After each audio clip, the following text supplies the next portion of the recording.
આજે પાલનપુરનો આ ભભૂકતો અગ્નિજ્વાળા 22 એપ્રિલે કાશ્મીરના પહેલગામમાં નિર્દોષ હિન્દુઓની જે હત્યા થઈ એના પ્રતિકાર અને પડકાર રૂપ આજે પાલનપુર લક્ષ્મણ ટેકરી હોલ ખાતે એક વિશાળ સભાનું આયોજન થયું અને ત્યાં સૌએ પાકિસ્તાનની સામે ભયંકર આક્રોશ વ્યક્ત કર્યો।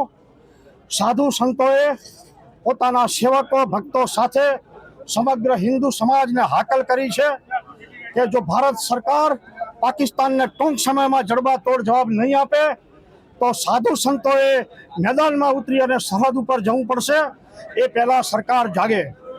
બીજી વાત એ છે કે અહીંયા ભારતમાં રહીને જેને ભારતને માતા સ્વીકારવી નથી, જેને ગાયને માતા સ્વીકારવી નથી, જેને તુલસીને માતા સ્વીકારવી નથી, એટલું જ નહીં પણ આવા નિર્દોષ લોકોની હત્યા પછી પણ એવા લોકો કે જે આતંકવાદની સાથે છે એ પણ એક આતંકવાદનો બીજો ભાગ છે એવા લોકોની દુકાનોના નામ પૂછી, એ માલિકોના નામ પૂછી અને જ માલ ખરીદવો જોઈએ।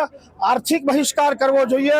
એ માટે સોસાયટીઓમાં, મોહલ્લાઓમાં, શેરીઓમાં જઈ અને હિન્દુ ભાઈ બહેનોને જાગૃત કરી અને આ દિશામાં પણ કાર્ય કરવામાં આવશે।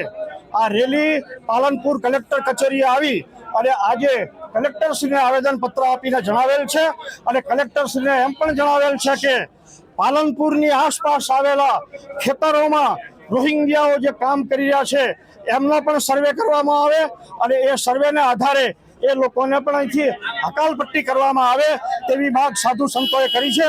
ભારત માતા કી જય।